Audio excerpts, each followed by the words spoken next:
तुमच्यापैकी अनेकांच्या बाबतीत असं नक्कीच घडलं असेल। अशा प्रकारचे मेसेज कधी तुमच्या व्हॉट्सअपवर आले असतील आणि असं जर तुमच्या बाबतीत काहीही घडलेलं असेल किंवा घडत असेल तर आत्ताच सावध व्हा, कारण कोणीतरी तुम्हाला डार्क सायकोलॉजीच्या जाळ्यामध्ये फसवत आहे। हो मित्रांनो, डार्क सायकोलॉजी म्हणजे काय? माणसाच्या मनाशी खेळणारा छुपा खेळ। आजच्या डिजिटल आणि सोशल मीडियाच्या युगात आपण अनेक लोकांशी जोडले गेलेलो असतो, पण तुम्हाला माहिती आहे का, काही लोक नकळत किंवा जाणीवपूर्वक तुमच्या मानसिकतेशी, तुमच्या मेंदूशी आणि तुमच्या भावनांशी खेळत असतात। याच छुप्या तंत्राला विज्ञानाच्या भाषेमध्ये डार्क सायकोलॉजी असं म्हणतात। डार्क सायकोलॉजी म्हणजे समोरच्या व्यक्तीला कोणतीही शारीरिक इजा न पोचवता फक्त शब्दांच्या आणि वागणुकीच्या जोरावर त्याला मानसिक दृष्ट्या आपल्या नियंत्रणात आणणे।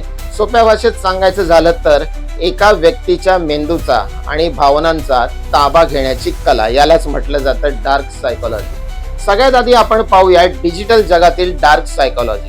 तुम्हाला सर्वात सोपं आणि रोजच्या जगण्यातलं उदाहरण देतो। समजा तुम्हाला कोणीतरी व्हॉट्सअपवर किंवा इंस्टाग्रामवर एखादा मेसेज पाठवला आणि तुम्ही तो पाहण्यापूर्वीच त्यांनी तो डिलीट फॉर एव्हरीवन असा केला।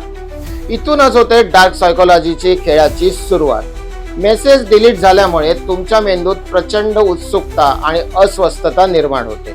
त्याने काय लिहिलं होतं, माझ्याबद्दल काही वाईट लिहिलं होतं का, काही गुपित होतं का, असे विचार तुमच्या डोक्याला चक्रावून सोडतात आणि तुम्ही अस्वस्थ होऊन जाता।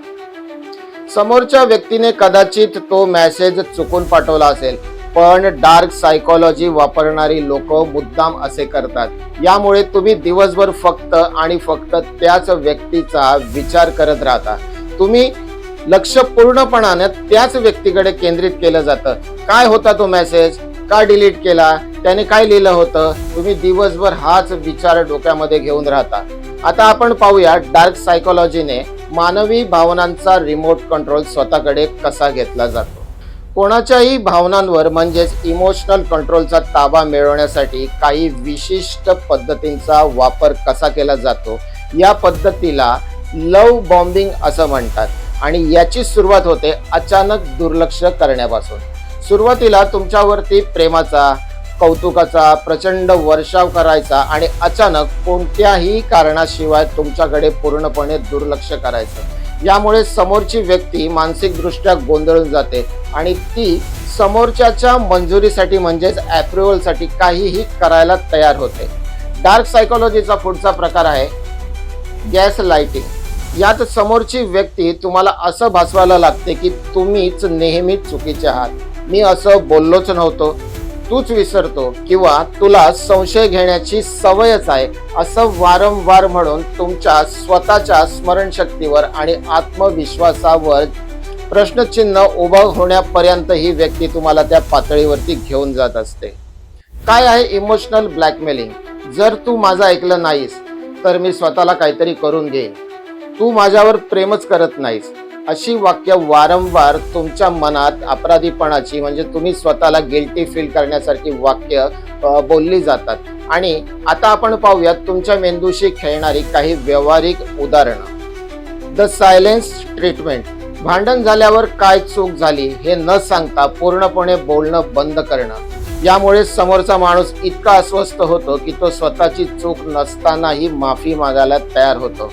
पूर्ण माहिती न देणे, याला म्हटलं जातं द झिगरॅगिंग इफेक्ट। एखादी महत्वाची गोष्ट अर्धीच सांगायची आणि म्हणायचं बाकीचं नंतर सांगतो। यामुळे तुमचा मेंदू ती पूर्ण गोष्ट ऐकण्यासाठी आतुर झालेला असतो आणि त्यावेळेला दिवसभर पुन्हा तुम्ही त्याच व्यक्तीबद्दल विचार करून स्वतःच्या मनाला पूर्णपणे त्या व्यक्तीच्या भोवती अडकवून घेता। निष्कर्ष, या मानसिक खेळापासून स्वतःला कसं वाचवायचं? डार्क सायकोलॉजीचा वापर करणारे लोक तुमच्या याच मानसिक कमकुवतेचा फायदा घेतात। जेव्हा तुम्हाला समजेल की कोणीतरी तुमच्या भावनांशी खेळू लागलेला आहे, तुम्हाला भावनांशी खेळून नियंत्रण करण्याचा प्रयत्न करत आहे, तेव्हा शांत राहा। मेसेज डिलीट केला, करू द्या, दुर्लक्ष करा। कोणी विनाकारण बोलणं बंद केलं, त्यांना त्यांचा वेळ घेऊ द्या। स्वतःला दोषी मानू नका। तुमच्या भावनांचा रिमोट कंट्रोल कधीही दुसऱ्याच्या हातामध्ये देऊ नका। तर मित्रांनो, आज आम्ही रायगड टुडेच्या हाय एंगेजमेंट टॉपिक्समध्ये हा जो डार्क सायकोलॉजीचा विषय तुमच्या पुढ्यात मांडला, हा तुम्हाला कसा वाटला? जर तुम्हाला हा व्हिडिओ आवडला असेल तर तुमच्या मित्रांना शेअर करा, कमेंट करा, लाईक करा आणि डार्क सायकोलॉजीचा पार्ट 2 आम्ही उद्या आमच्यासमोर सादर करणार आहोत. रायगड टुडे न्यूज चॅनलला इंस्टाग्रामवरती नक्की फॉलो करा. तोपर्यंत जय हिंद, जय महाराष्ट्र.